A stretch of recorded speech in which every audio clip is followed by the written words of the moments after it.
श्रीमद् भागवत महापुराण महाराज भरत का राज्यकाल और तप वर्णन।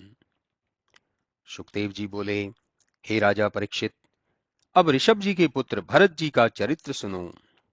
भरत जी ने पंतजनी नामक विश्व रूप की कन्या से अपना विवाह कर उससे 5 पुत्र उत्पन्न किए। सुमति, राष्ट्रभृत, सुदर्शन, आवरण, धूम्रकेतु। इनके पूर्व तक अजमीन संवत चल रहा था, परंतु भरत जी के अनंतर वह वर्ष भारत कहा जाने लगा। महाराज भरत बड़े ही योग्य प्रजापालक राजा थे। उन्होंने अपने पुरुषों के समान ही बड़े प्रेम से प्रजाओं का पालन किया। उनकी प्रजा सदैव धर्मारूढ़ रह अग्निहोत्रादि शुभ कर्मों को बड़ी श्रद्धा के साथ करती थी। भरत जी ने कितने ही सांगोपांग युक्त बड़े बड़े यज्ञ किए और राग देश तो उनमें छू भी नहीं गया था। वे सर्वदा ही निष्कामी थे और अपने सभी कर्मों धर्मों को ईश्वरार्पण कर देना ही परम धर्म समझते थे। उनकी समस्त श्रद्धा भगवान वासुदेव में अर्पित रहती थी और वे सदैव यज्ञ यागादि धार्मिक कृत्यों में ही लगे रहते थे। भगवत प्रेम के कारण उनके नेत्रों में प्रति क्षण आंसू भरे रहते थे, जिससे वे किसी को देख न सकते थे। फलतः भक्ति योग से गंभीर उनका हृदय महा आनंद से परिपूर्ण हो गया।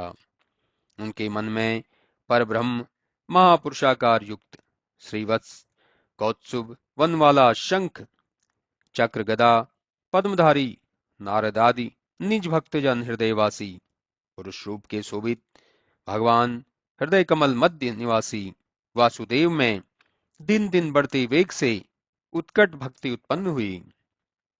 इस प्रकार 1 करोड़ वर्ष तक राज्य भोग करके फिर संन्यास लेने का निश्चय कर इतने दिन से भोग किए पितृ पितामह से प्राप्त राज्य को अधिकार अनुसार पुत्रों में बांटकर संपूर्ण संपत्तियों को त्याग कर अपने घर से निकल पुलह मुनि के आश्रम में चले गए। जिस आश्रम में भगवान हरि अभी भी वहां रहने वाले भक्तों में वात्सल्य भाव से उनके अभिष्ट रूप से सन्निहित रहते हैं, जहां पर अब भी उभयत नाभियुक्त चक्र वाले शालिग्राम हैं, ऐसी नदियों में श्रेष्ठ चक्र नदी अर्थात गंडकी आश्रम स्थानों को सर्व प्रकारेण पवित्र करती है। उस पुलहाश्रम के उपवन में अकेले ही वह शुद्ध हृदय में विषयाभिलाष छोड़कर शम दामादि संपन्न होकर नाना प्रकार के फूल पल्लव तुलसी जल से तथा कंदमूल फलों पहाड़ों से भगवान की आराधना करते थे और उसी से उनको परम शांति प्राप्त होती थी। जब इस प्रकार निरंतर ही पूजा करते थे, तब उनके बढ़ते हुए अनुराग के भार से उनका हृदय स्थिर हो जाता था। हर्ष वेग से शरीर पर रोमांच खड़े हो जाते थे। उत्कंठा के कारण झरने वाले प्रेमाश्रु से आंखें डबडबा जाती थीं और अपने स्वामी भगवान के अरुण चमल चरण कमल के ध्यान से समृद्ध भक्ति योग में सर्वथा व्याप्त परमानंद के युक्त गंभीर हृदय सरोवर में बुद्धि डूबने के कारण वह अपनी की जाने वाली उसी पूजा को भूल जाते थे। इस प्रकार भगवत व्रत धारण कर कृष्णाजिन पहनकर त्रिकाल स्नान से गीले पिंगल घुंघराले जटाकलाप से चमकते हुए उदीयमान सूर्यमंडल में सूर्य ऋचा से हिरण्यमय पुरुष भगवान की स्तुति किया करते थे और यह कहा करते थे कि हे सूर्य देवता, हम आपके तेजोमय स्वरूप के एक शरणागत हैं। आप ही सब कर्मों के फलों को देने वाले हैं। श्री सुखदेव जी कहते हैं, एक समय महाराज भरत जब गंडकी नदी में स्नान करने गए तो क्या देखा कि वन में सिंह की घोर गर्जन सुनकर नदी में जल पीती हुई एक गर्भिणी हिरणी जो भयभीत हो नदी से उछलकर कूदी, तो उससे उसके पेट का बच्चा बाहर निकल नदी की धार पर गिर पड़ा और मृगी बाहर पहुंचकर मर गई। यह देख परम योगी राजर्षि भरत का हृदय द्रवीभूत हो गया और उन्होंने उसे उठाकर आश्रम पर ला बड़े प्रेम से पालन करना आरंभ किया। उसके पालन में उन्होंने अपने तपोमय जीवन को मानो एक प्रकार से भुला दिया।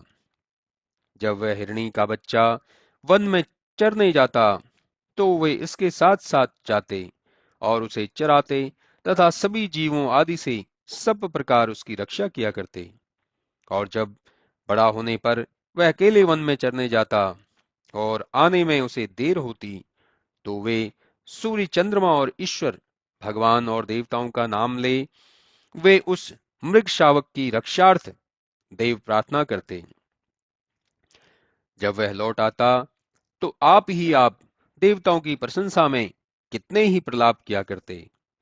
इस प्रकार वे अपना धर्म कर्म ईश्वरार्धन और जब तप सब उस मृग शावक की रक्षा में शरणागत की रक्षा के सिद्धांत को मूलभूत मानकर किया करते, मानो वह उनका कोई पूर्व जन्म का संस्कार उठ खड़ा हुआ था। क्योंकि जब वे औरस पुत्रों को युग विरोधी समझकर जिनका त्यागना कठिन था वे उन्हें त्याग चुके थे, तब उस मृग के बच्चे में क्यों फंसते। परंतु प्रारब्धवश वे राजर्षि उसके दुलार पुचकार में अपने स्वरूप को भूल योगच्युत हो गए। उसी बीच भयंकर काल ने आ ग्रसा। मृत्यु का ग्रास होते समय उनका प्राण उसी मृग के बच्चे में लगा रहा और वे उसी की ओर निनिमेष दृष्टि से देखते ही रहे। फिर तो वासना की इस प्रबलता ने उन्हें मृग के रूप में ही जन्म दिया। परंतु ईश आराधन के नाते उन्हें जब मृग योनि में अपने जन्म का कारण ज्ञान हुआ तब वे बड़े दुखी हुए और कलिंजर के उस वन को छोड़ हरि क्षेत्र में चले गए, जहां पुलह पुलत्स्य ऋषि का आश्रम था। यहाँ उन ऋषियों का दर्शन करते हुए उन्होंने मृत्यु की प्रतीक्षा की और किसी वस्तु से प्रेम करते डरते रहते थे तथा अब अकेले ही रहने लगे। फलतः जब मृग योनि प्राप्त कराने वाला उनका कर्म समाप्त हो गया, उन्होंने उस तीर्थ में स्नान कर शरीर का त्याग किया।